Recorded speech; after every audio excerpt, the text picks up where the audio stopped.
The whispered words hit me like a physical blow, each syllable a shard of glass piercing through the fragile membrane of my trust. Have you heard about Alara's diary? It's all over the dorms. My world, which just moments ago had been vibrant with the promise of a new college semester, shattered into a million irreparable pieces. This wasn't just a diary. It was the repository of my deepest fears, my most foolish crushes, my insecurities, and my most cherished dreams. A sacred space I thought only I, and perhaps my closest confidant, Willow, knew existed. The idea of it being all over the dorms sent a sickening lurch through my stomach, twisting my insides into a knot of icy dread. I felt a cold sweat break out on my skin, and my breath hitched in my throat. My carefully constructed facade of a confident, optimistic young woman, embarking on an exciting new chapter of her life crumbled, revealing the raw, vulnerable girl underneath. It was a Tuesday afternoon, the kind of crisp autumn day that usually filled me with a sense of renewal, of possibility. The golden leaves on the ancient oak trees lining the quad glowed under the weak sun, and the air carried the faint scent of pumpkin spice and turning foliage. I was walking back from my introductory literature class, a worn copy of Pride and Prejudice clutched in my hand, my mind still buzzing with Professor Anya Sharma's passionate lecture on romanticism. My roommate Chloe met me at the entrance of our dormitory, Hawthorne Hall, her face a mask of concern I rarely saw. Chloe, with her perpetually messy bun and an infectious laugh, was usually the epitome of laid-back cheerfulness. Her somber expression was an immediate red flag, a stark contrast to the usual lively chatter that echoed through the halls. "Ilara, we need to talk," she said, her voice unusually low, her eyes darting nervously around the busy hallway. Students milled about, heading to their next classes, chatting in small groups, their laughter and animated conversations seeming impossibly distant and muffled to my ears. I felt an invisible spotlight suddenly on me, exposing me, even though I knew rationally no one was looking. My heart began to pound a frantic rhythm against my ribs. Chloe led me into our room, a compact space on the third floor that had become my sanctuary, adorned with fairy lights, stacks of books, and framed photos of friends and family. The room, usually a source of comfort, now felt like a cage, its walls closing in on me. She shut the door with a soft click, the sound resonating like a gavel in a silent courtroom. Then she turned to face me, her brow furrowed with worry, her usually bright blue eyes shadowed. "It's about your diary, Ilara," she whispered, as if the walls themselves had ears. My blood ran cold. The diary. My sacred, leather-bound journal, hidden beneath a loose floorboard in my closet, a secret I had guarded fiercely since I was 13. How could Chloe know about it? How could anyone? Only one person knew of its existence besides me. Only one person had ever seen me write in it, had sworn an oath of secrecy over it. Willow. My voice was a mere croak, barely audible. My diary. What about it, Chloe? I knew, even as I asked, that the answer would be devastating. Chloe reached out and gently took my arm, her touch warm against my suddenly icy skin. "Someone found it, Ilara. And they copied some of the entries. They're being passed around, mostly in the freshman dorms, but it's spreading." A tidal wave of nausea washed over me. Copied, passed around. The intimate thoughts, the embarrassing confessions, the raw emotions I had poured onto those pages, now a spectacle for strangers. My mind raced, trying to grasp the impossible. How, when, who? A cold, dreadful certainty began to settle in my gut, a name forming silently on my lips even before I consciously acknowledged it. Willow. It couldn't be, not Willow. She was my best friend. My sister by choice. We had been inseparable since kindergarten, two peas in a pod, sharing every secret, every joy, every sorrow. She knew me better than anyone, knew the deepest recesses of my heart and mind. She was the only person I had ever shown the diary to, years ago, during a particularly vulnerable moment, when I felt I couldn't bear the weight of my secrets alone. She had promised, swore on everything she held dear, that she would never betray my trust. Chloe's next words, though delivered with kindness, were the final nail in the coffin of my innocence. I heard a few people talking about it in the common room. They were laughing, Someone even mentioned your crush on Professor Davies from last year's English Lit. And the poem you wrote about wishing you could disappear when you felt overwhelmed. She paused, her gaze full of sympathy. Ilara, I think you need to figure out who did this. The humiliation was a burning inferno, scorching my insides. My face felt hot, flushed with shame and anger. The words, the raw, unfiltered expressions of my deepest self, were now fodder for gossip and cruel amusement. My crush on Professor Davies, a fleeting, utterly harmless infatuation from my senior year of high school, was now a joke. My poem, a desperate cry for solace during a period of intense anxiety, was now a source of ridicule. It was as if someone had stripped me naked in the middle of the quad, exposing every flaw, every vulnerability, every hidden corner of my soul to the harsh glare of judgment. My hands clenched into fists, my nails digging into my palms, trying to ground myself, but the world felt like it was spinning out of control. A dull roar filled my ears, drowning out Chloe's soft attempts at comfort. The image of Willow's face, her bright, guileless smile, her reassuring hugs, flashed before my eyes, twisting into something sinister, something unrecognizable. The betrayal felt monumental, a chasm opening up between us, swallowing years of shared laughter, whispered secrets, and unwavering support. How could she, how could my best friend, the person I trusted with my life, do something so utterly cruel, so utterly devastating? The question echoed in my mind, a relentless drumbeat of disbelief and agony.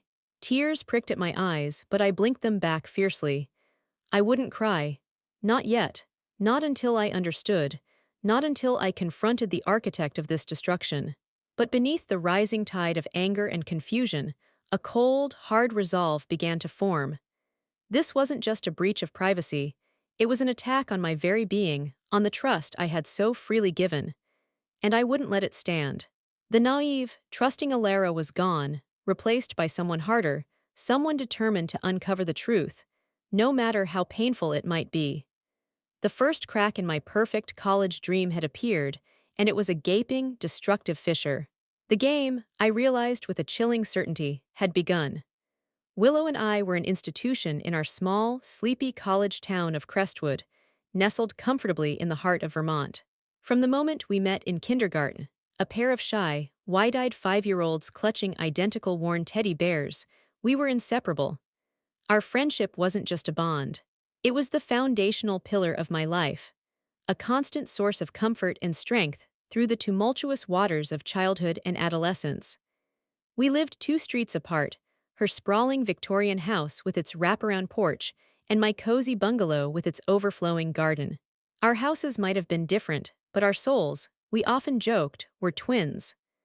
Our mothers, both English teachers at Crestwood High, chuckled about our uncanny connection, often saying we finished each other's sentences before we even knew what we were going to say. We navigated elementary school sharing secrets whispered during recess, junior high deciphering the complexities of crushes and cliques, and high school surviving the pressures of exams and college applications. Willow, with her striking auburn hair that always seemed to catch the light just so, and her quick, infectious laugh, was the more outgoing of the two of us. She had a magnetic personality, effortlessly drawing people in with her warmth and wit. I, on the other hand, was quieter, more introspective, finding solace in books and my art. We were yin and yang, 2 halves of a perfectly balanced whole. My family, consisting of my ever-optimistic mother, Sarah, a whirlwind of creativity and positive energy, and my grounded, steady father, David, an architect with a love for woodworking, adored Willow. She was like a second daughter, often joining us for Sunday dinners, holiday celebrations, and summer vacations to the New England coast. My younger brother, Finn, a mischievous 10-year-old with an encyclopedic knowledge of dinosaurs, looked up to her like an older sister, always begging her to read him stories or help him build elaborate Lego castles. Willow's family was just as welcoming. Her parents, Robert and Alina, a pair of charming academics, treated me with the same affection they showed their own daughter. Her older brother, Jasper, a few years our senior and already away at medical school, would always make time to tease us affectionately during his visits home. Our families were intertwined, a tapestry of shared memories and unwavering support. When we both received acceptance letters to Crestwood University, the town's esteemed liberal arts college, it felt like destiny. We had applied to several universities, but secretly, both of us had hoped to stay together, to continue our journey side by side. The thought of navigating the daunting world of higher education without Willow by my side was almost unimaginable. We celebrated for days, convinced that our shared future at Crestwood U would be a continuation of our idyllic friendship, just on a grander scale. We chose different majors. Willow pursuing a degree in psychology, fascinated by the complexities of the human mind, and I, a literature major, eager to immerse myself in stories. But our evenings were still spent together. Our dorm room, shared with Chloe, was a vibrant hub of activity. Chloe, a bubbly blonde from California, quickly became another welcome addition to our dynamic. She was a theater major, brimming with an infectious enthusiasm for life, and she often pulled us into her spontaneous dance parties or late-night philosophical discussions.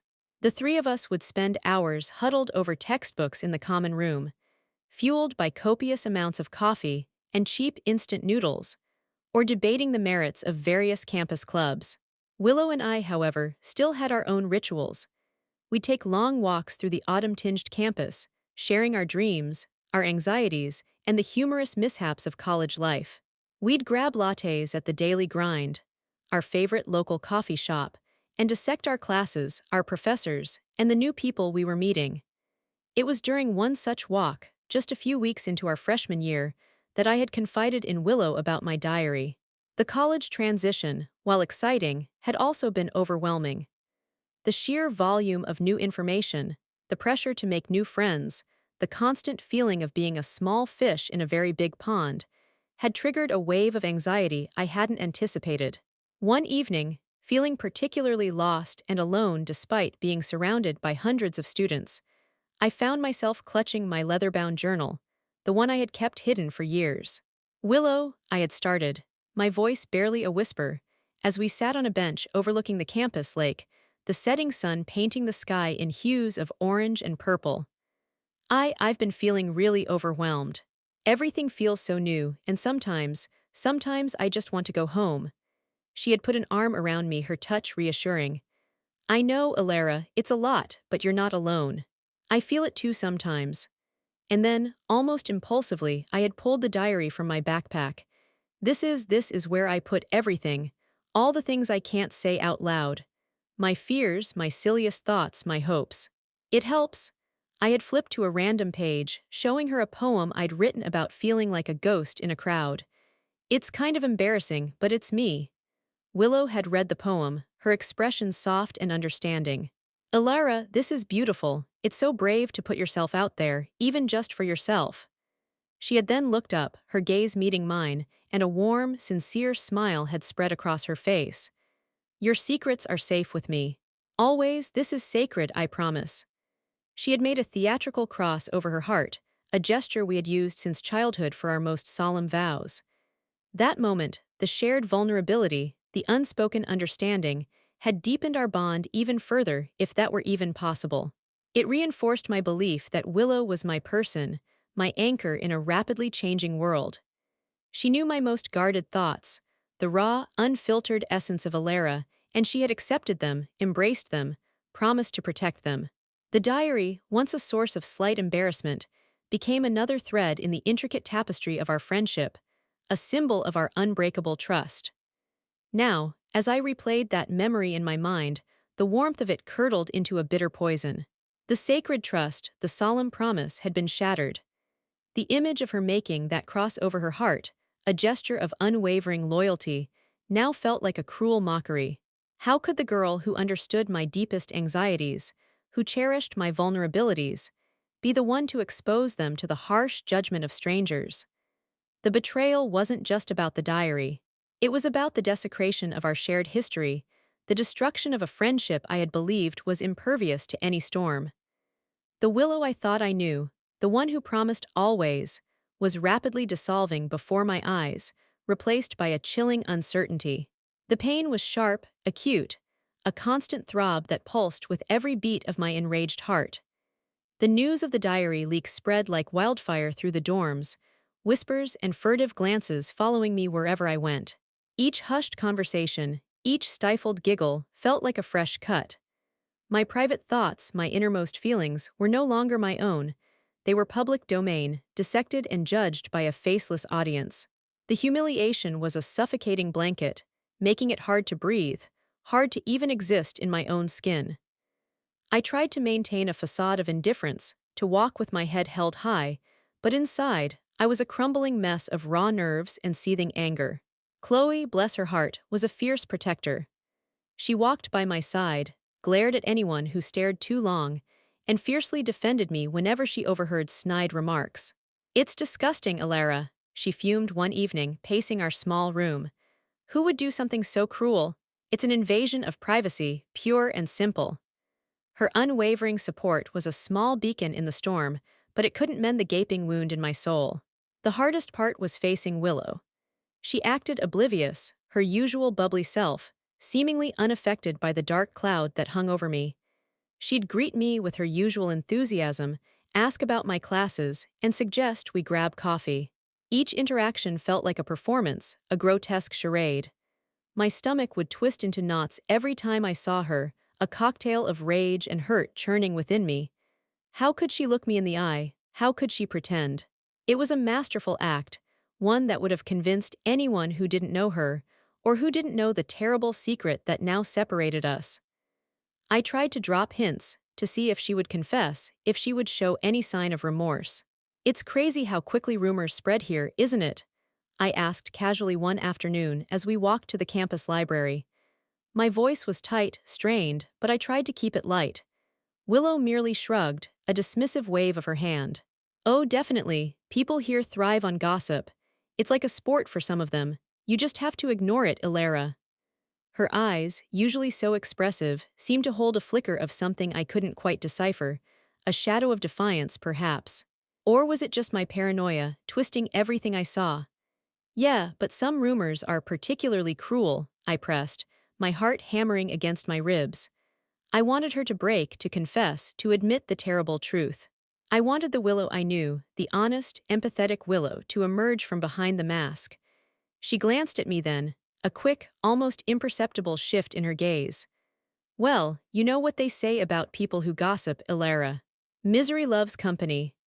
She offered a small, sympathetic smile, but it didn't reach her eyes. It was a practiced smile, a superficial gesture that did nothing to quell the storm raging inside me. The casual dismissal, the lack of any real concern, chilled me to the bone. It was then, in that moment, that the last vestiges of doubt evaporated. It had to be her. No one else knew. No one else had access. No one else could be so utterly unconcerned. The realization settled in my chest, a cold, heavy stone. It wasn't just the betrayal of my secrets. It was the betrayal of our entire friendship, a relationship I had valued above almost everything else. The pain was immense, a dull ache that never truly subsided. But beneath the pain, a new emotion began to simmer, a burning, righteous anger. How could someone who professed to love me, to be my best friend, inflict such pain and humiliation? And then to stand by and watch me suffer, feigning ignorance. It was monstrous. I needed proof, concrete evidence that would leave no room for doubt. But how? The diary was gone, vanished from its hiding place. I had checked immediately after Chloe's revelation, my hands trembling as I lifted the loose floorboard. The empty space where my journal usually lay felt like a gaping void, mirroring the one in my heart. Someone had taken it, copied it, and then likely disposed of it. Without the physical diary, it was my word against hers. Days turned into a week, each one a torment. I avoided Willow as much as possible, feigning migraines or extra study sessions. When we did interact, my responses were terse, my eyes carefully avoiding hers. She, in turn, seemed to become even more effusively friendly, almost overly so, as if to compensate for my distance. It was a dance of polite pretenses, each step a further lie. One evening, I overheard a conversation in the common room. Two freshmen, Maya and Liam, were huddled over a tablet, giggling. As I passed, I caught a glimpse of the screen. It was a screenshot of a handwritten page, undeniably from my diary. My heart leaped into my throat. The distinctive swirling script, the the specific wording of a particularly angsty entry about feeling lost in the vastness of the universe. There was no mistaking it. "Can you believe Alara wrote this?" Maya whispered, pointing at the screen. "It's so dramatic, and that crush on Professor Davies, cringy." My blood ran cold. I paused, pretending to adjust my backpack, my ears straining to hear more. Liam nodded, a smirk on his face. "Yeah, but where did you even get this, Maya? Everyone's been talking about it, but I haven't actually seen the full thing." Maya leaned in conspiratorially. "Oh, I got it from Willow. She was showing it to a few of us in her room last week. Said she found it and thought it was hilarious. She even said Alara was so naive for writing it all down." The words hit me like a physical blow, stealing the air from my lungs. Willow, my best friend. My heart pounded, a frantic drum against my ribs. Not only had she leaked it, but she had actively participated in the ridicule. She had called me naive. The casual cruelty of her words, relayed so innocently by Maya, twisted the knife deeper into the wound. The pain was so sharp, so intense, it almost brought me to my knees. The world tilted on its axis, and for a moment I thought I might actually black out. I walked away then, before they could notice my presence, my legs feeling like lead. I fled back to my room, the whispers of naive and hilarious echoing in my ears, bouncing off the walls of my skull. I locked the door, sinking onto my bed, my body trembling uncontrollably. Tears streamed down my face, hot and furious, blurring my vision. It wasn't just the betrayal or the humiliation. It was the calculated malice, the derision in her words. She hadn't just accidentally let a secret slip. She had actively, deliberately, and gleefully torn me down. The Willow I had known, the Willow I had loved, the Willow who had sworn on everything sacred was a phantom, a cruel illusion. The truth, stark and ugly, stared me in the face. My best friend had betrayed me in the most intimate way possible, not out of carelessness, but out of a deeper, darker motive I couldn't yet comprehend.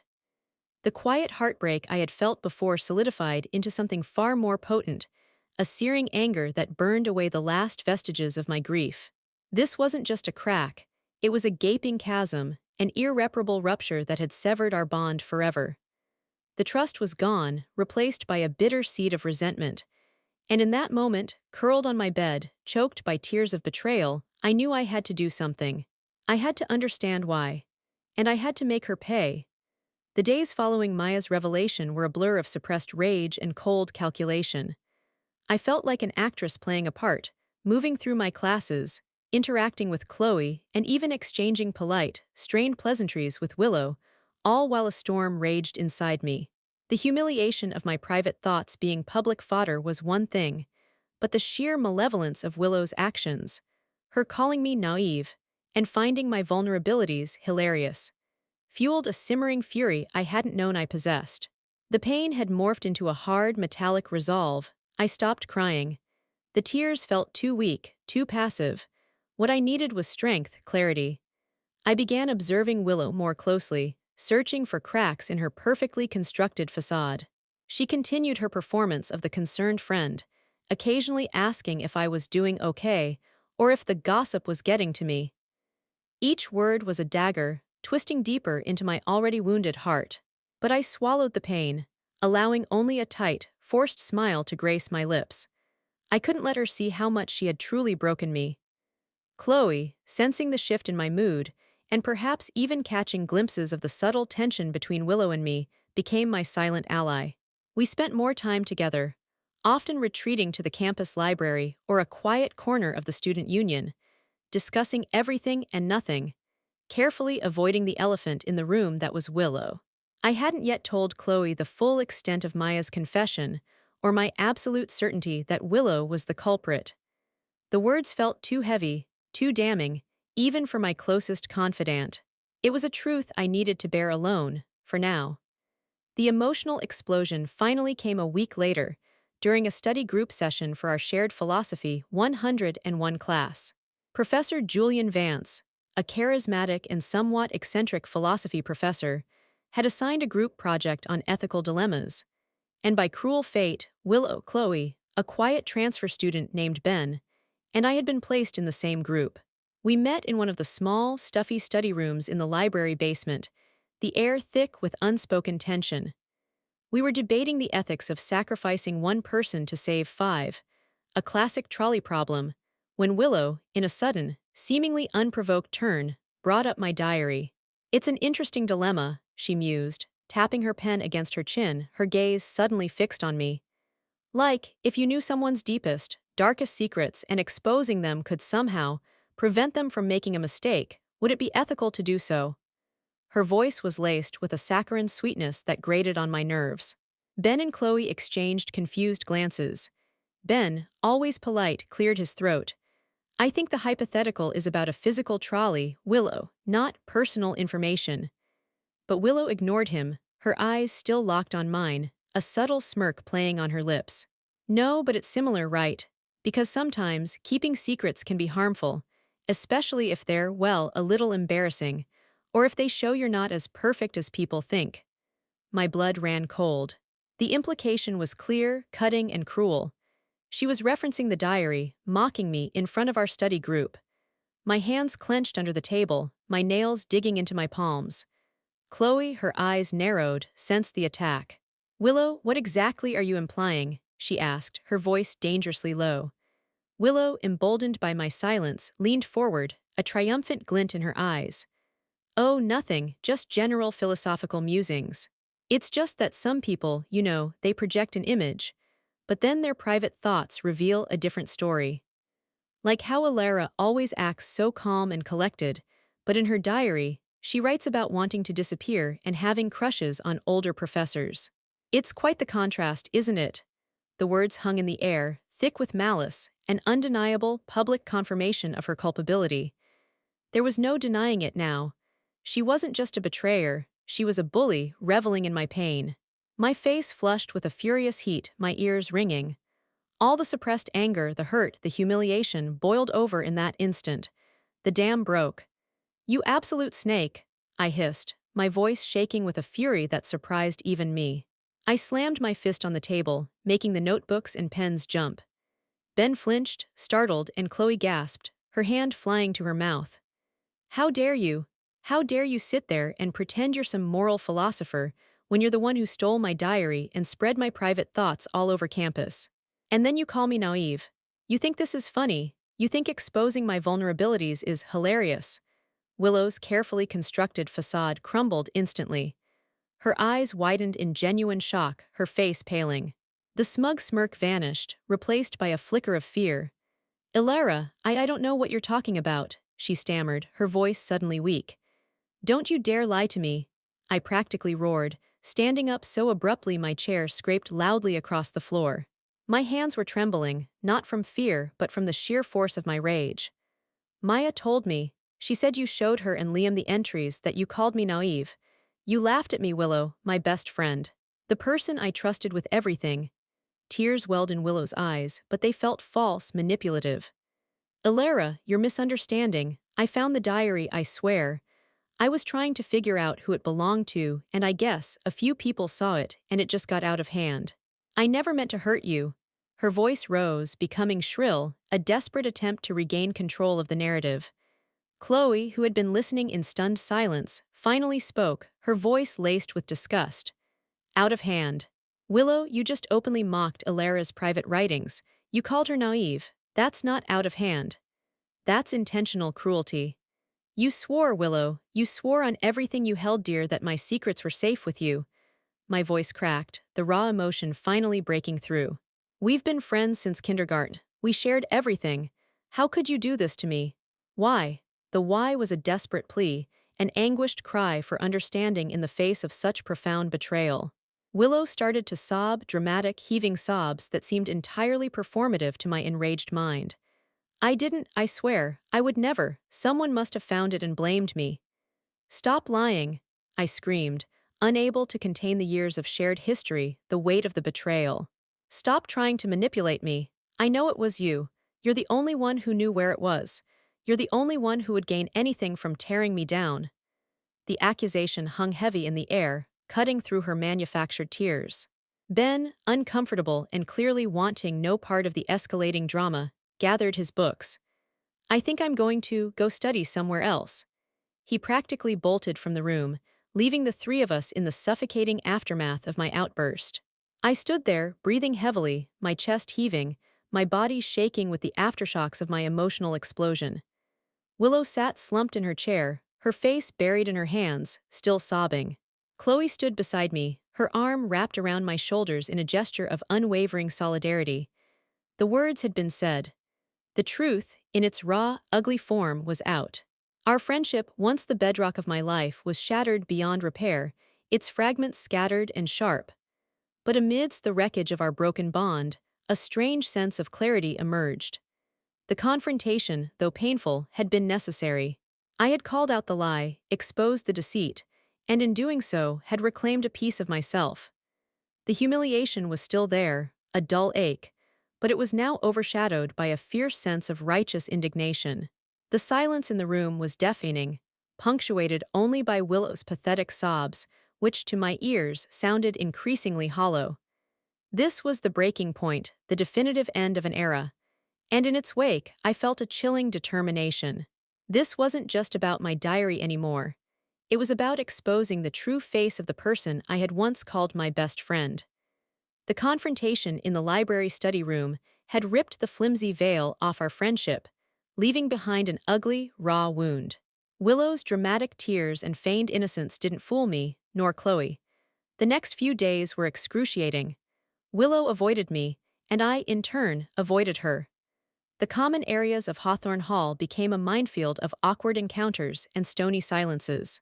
The tension between us was palpable, a suffocating presence that affected everyone around us. Chloe, ever the loyal friend, was furious. "She's pathetic, Alara," she fumed one evening, as we ate silent dinner in the dining hall, far from Willow's usual table. "Trying to turn it around on you, playing the victim. After everything she said about you." Her outrage was a balm to my raw nerves, confirming my own sense of betrayal. Despite the initial satisfaction of my outburst, a nagging question persisted. Why would Willow, my best friend, do something so calculatedly cruel? What could she possibly gain? It wasn't just jealousy. It felt deeper, more insidious. The naive comment, the hilarious reaction, it suggested a deeper contempt, a desire to tear me down. Lost in thought one afternoon, walking through the campus quad, I remembered a conversation from years ago, during our freshman year of high school. Willow had confided in me about her dreams of becoming a published writer, specifically a poet. She'd shown me a small journal filled with her verses, beautiful and haunting. I had been genuinely impressed, praising her talent, encouraging her to share her work. But then, a few months later, she had abruptly stopped writing, claiming she'd lost her inspiration. At the time, I hadn't thought much of it, attributing it to the fickle nature of teenage passions. Now, a cold seed of suspicion began to sprout.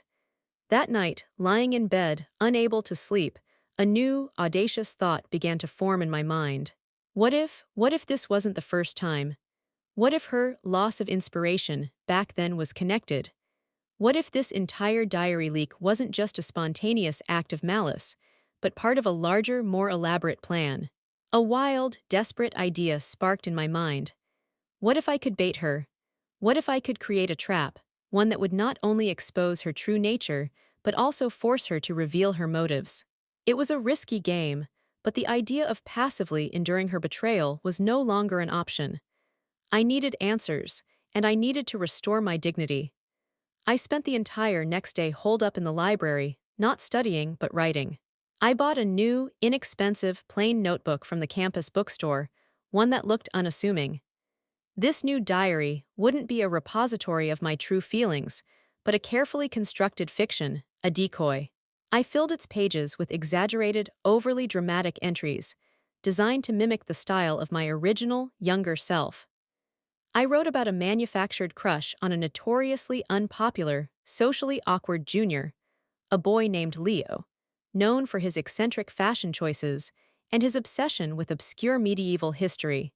I penned melodramatic poems about feeling overlooked and unappreciated, contrasting my perceived intellectual brilliance with the superficiality of college life. I even included a few scathing, thinly veiled criticisms of other students, crafted to sound petty and mean-spirited. The aim was to create a persona that was utterly unlikable, a caricature of my most vulnerable, self-deprecating high school self. The perfect bait for someone who wanted to tear me down. The most crucial entry, however, was planted towards the end, a fictional confession about struggling financially despite my parents' comfortable professions. I wrote about feeling ashamed, about secretly applying for obscure scholarships, and taking on a humiliating part-time job at the local diner under a fake name, all to cover my tuition. This was the ultimate vulnerability, a confession designed to elicit a particular kind of response from someone who relished in others' misfortunes. Once the decoy diary was complete, I carefully placed it in a slightly more visible, yet still somewhat hidden, spot in my closet, not under the floorboard, but tucked under a pile of sweaters, easily discoverable by a casual search. Then I began to act. I started leaving the door to our room unlocked more often, especially when I knew Willow would be in the dorm. I'd accidentally leave my backpack open on my desk, with the corner of the new diary peeking out. I'd even complain loudly to Chloe, within earshot of Willow, about feeling so overwhelmed and needing to write everything down to cope. It was a carefully orchestrated performance, designed to pique Willow's curiosity and tempt her into another act of betrayal. Days crawled by, filled with agonizing anticipation. I watched Willow, trying to discern if she had taken the bait.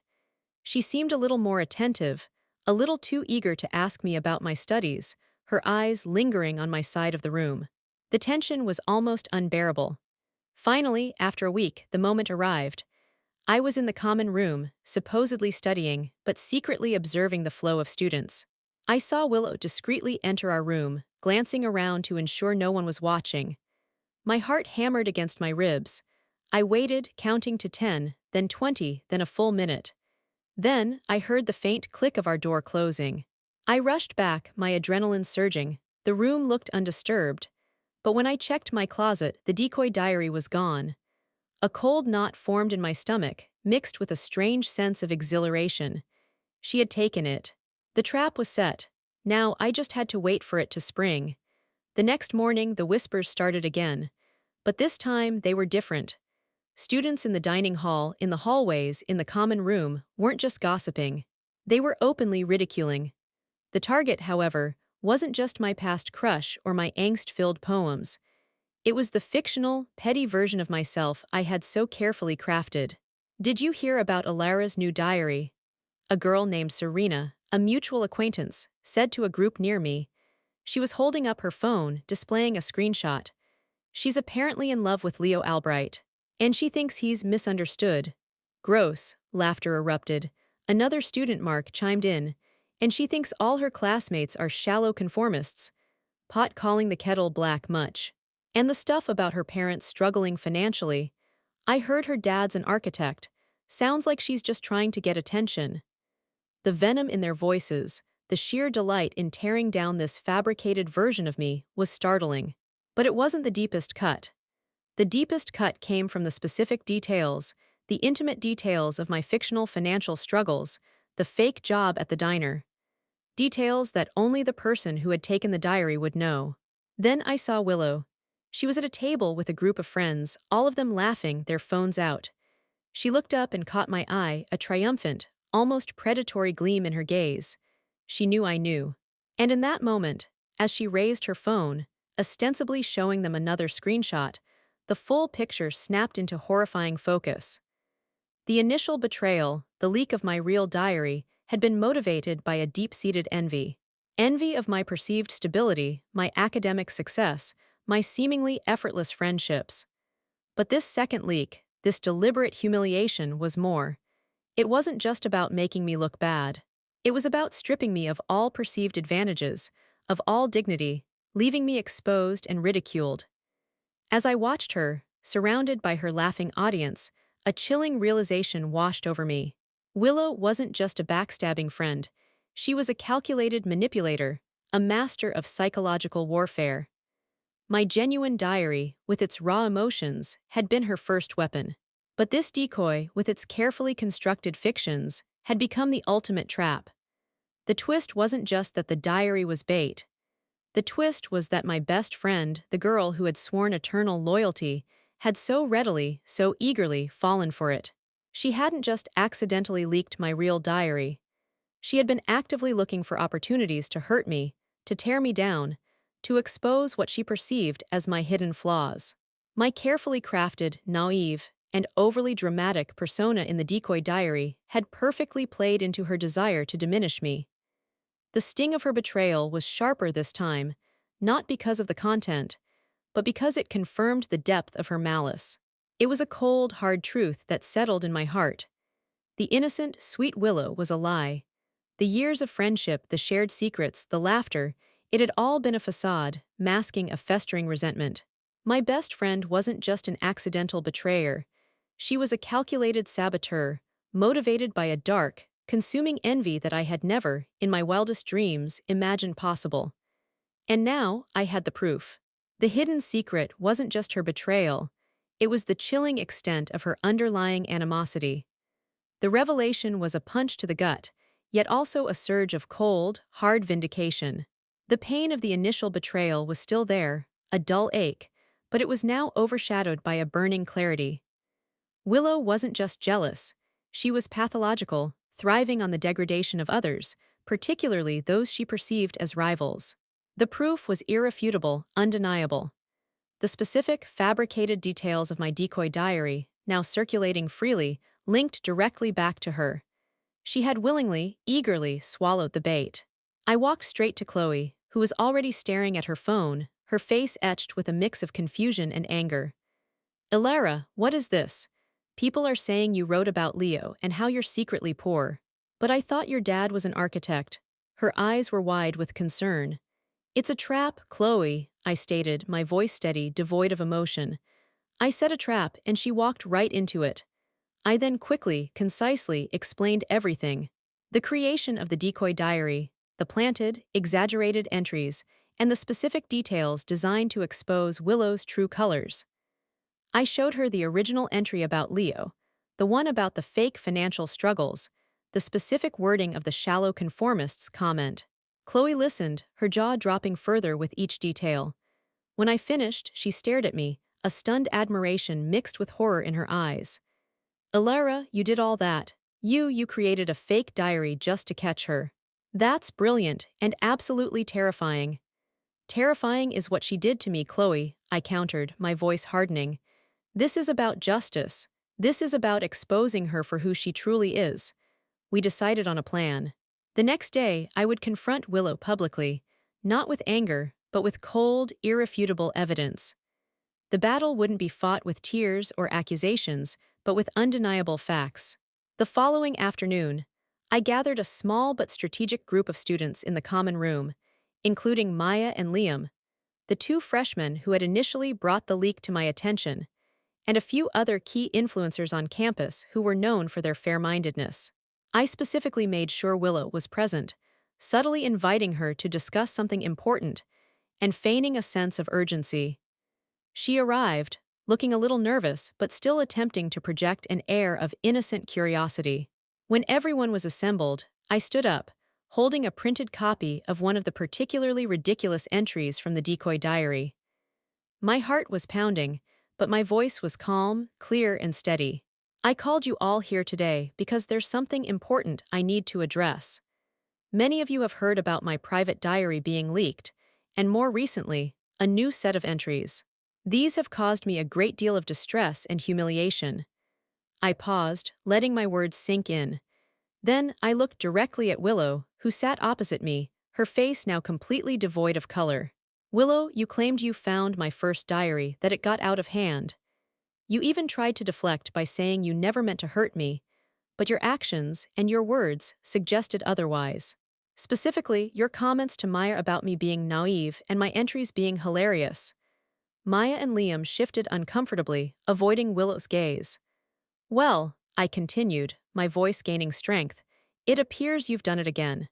These new entries circulating about my crush on Leo Albright, my perceived financial struggles, and my disdain for shallow conformists, all of these came from a new diary. A diary that you, Willow, were the only person to access." Willow jumped up, her voice shrill, a desperate attempt to regain control. "Ilara, how could you accuse me again? This is ridiculous. I didn't touch anything. You're just trying to deflect from your own eccentricities. Oh, really, Willow? I asked, a slight dangerous smile playing on my lips. Because here's the thing. That second diary, the one with the highly specific, deeply embarrassing details about Leo, the financial struggles, and the criticisms of our classmates. I held up the printout. That diary was a fake. Every single entry was made up. It was a trap. A collective gasp went through the common room. Maya's eyes widened, Liam's jaw dropped. Willow stood frozen, her face a mask of utter horror. She seemed to shrink, her usual confidence completely evaporating. I was devastated by the first leak, Willow, I explained, addressing the room but my eyes never leaving her. But then I heard you, my supposed best friend, actively mocking me, calling me naive. It didn't make sense. So I decided to test your loyalty. I created this decoy diary, filled with entirely fabricated, over-the-top entries. I left it in an easily discoverable place. And you, Willow, fell for it. I held up another printout, this one detailing the fake financial struggles. Only the person who physically took this diary would know these specific details, details I never spoke of, details that are completely untrue. You not only copied these fictional entries and spread them, but you also personally participated in the ridicule, just as you did with my actual diary. Maya, Liam, you can confirm she showed you these pages, right? Maya, still stunned, nodded slowly. Liam, finding his voice, added, Yeah, she showed us, Alara. She said you were just begging for attention with all that stuff. Willow looked around the room, her eyes darting frantically from face to face. The students, who had initially been buzzing with curiosity, were now staring at her with a mixture of shock and disgust. Her carefully cultivated image of the sweet, charming girl was crumbling before their eyes. Why, Willow? I asked, my voice now softer but no less piercing. Why did you feel the need to tear me down, to humiliate me, not once but twice? Was our friendship nothing more than a front for your envy? Willow finally collapsed into her chair, her head in her hands. The tears came again, but this time, they felt genuine, born not of sorrow for me, but of pure, unadulterated shame and self-pity. I don't know, she mumbled, her voice choked. You always had everything, Alara. The grades, the friends, the confidence. I felt like I was always in your shadow. I hated it. The confession hung in the air, a sad, pathetic justification for such monstrous betrayal. Envy, it was always envy. The revelation was deeply unsettling, but also profoundly liberating. The why, the question that had tormented me, was finally answered. It wasn't about me being flawed. It was about her inability to reconcile with my successes. My revenge wasn't about retribution, but about revelation. It wasn't about destroying Willow, but about exposing her true character to herself and to the world. The room was silent, save for Willow's muffled sobs. The moral victory was mine. I had stood up for myself, defended my dignity, and laid bare the insidious nature of her betrayal. The power dynamic had shifted. I was no longer the humiliated victim. I was the one who had engineered her downfall, not out of malice, but out of a desperate need for truth. The resolution wasn't a triumphant cheer or a dramatic exit. It was a quiet, resolute victory. I had faced the darkest aspect of a cherished friendship and emerged, not unscathed, but stronger, wiser, and irrevocably changed. The pages of betrayal had been laid bare, and the truth, though painful, had finally set me free. The aftermath of that public confrontation was swift and decisive. Willow, completely exposed and humiliated, found herself utterly isolated. The campus rumor mill, which had once feasted on my supposed vulnerabilities, now turned its voracious appetite on her. Students who had once admired her charm and wit now saw her true colors, a manipulative, envious betrayer. Her apologies, delivered tearfully and profusely in the days that followed, rang hollow and desperate. I didn't respond to her messages, or her attempts to corner me in hallways. There was nothing left to say. The friendship, the trust, was incinerated beyond recognition. Chloe, my steadfast ally, remained by my side. She helped me navigate the awkward silences, the lingering stares, and the occasional whispers that still followed me. But this time, the whispers were different. They were sympathetic, admiring even of my courage and cleverness. You handled that with so much grace, Alara, she'd often say, squeezing my hand. It takes incredible strength to expose someone like that, especially when it's someone you cared about. Her unwavering support became a new, solid foundation in my life. I also found unexpected support from others. Ben, the quiet transfer student from our philosophy group, approached me a few days later. What you did, Alara, it was a profound act of self-preservation, he said, his voice earnest. You demonstrated a remarkable understanding of human nature and a willingness to fight for your own truth. His words, thoughtful and insightful, were surprisingly comforting. Even Professor Vance, during our next philosophy class, made a subtle yet unmistakable reference to the importance of intellectual honesty and the dangers of envy. His gaze briefly meeting mine with an encouraging nod. My parents, when I finally mustered the courage to tell them everything, were heartbroken for me, but also immensely proud of my resilience. My mother held me for a long time, stroking my hair, while my father, usually stoic, simply said, "Some friendships are meant to teach us hard lessons, my girl. What matters is what you learn from them." Even Finn, my little brother, upon hearing a simplified version of events, declared, "Willow sounds like a meanie, good riddance." His childish honesty, in its own way, was the most comforting of all. The initial sting of the diary leak eventually faded, replaced by a quiet sense of triumph. My vulnerability had been exploited, yes, but it had also been the catalyst for growth. I learned to be more discerning with my trust, to recognize the subtle signs of envy, and to value authenticity above all else. I realized that true friendship isn't about shared history or proximity. It's about mutual respect, unwavering loyalty, and genuine happiness for each other's successes. Willow eventually withdrew from Crestwood University after just one semester. The shame, the isolation, and the weight of her actions proved too much for her to bear. I heard whispers that she moved back home and was struggling. A part of me, the old, empathetic Alara, felt a pang of sadness for her. But a stronger, wiser part knew that her downfall was a consequence of her own choices, and that my focus needed to be on healing and moving forward. I slowly began to write in a new journal, a beautiful, blank book Chloe had given me as a gift. This time, my entries were different. They were less about insecurities and anxieties, and more about reflections, observations, and the quiet joys of life. I wrote about the beauty of Crestwood, the intellectual stimulation of my classes, the unwavering support of my true friends. The act of writing, once a source of secret shame, became a powerful tool for self-discovery and empowerment. I learned that some people, like Willow, are so consumed by their own feelings of inadequacy that they seek to diminish others, believing it will somehow elevate themselves. But real strength, I discovered, comes from embracing your own worth, from standing firm in your truth, and from choosing to surround yourself with people who celebrate your light, rather than trying to dim it. The ordeal had been excruciating, but it had forged in me a resilience I didn't know I possessed. It taught me the invaluable lesson that while betrayal can wound deeply, it can also illuminate the true nature of character, both in others and in myself. The sun still set in a blaze of glory over the Crestwood campus. The leaves still turned vibrant hues of crimson and gold, and the scent of possibility still hung in the air. But my perception of it all had changed. The world was still beautiful, but I now saw its shadows more clearly and appreciated its light even more fiercely.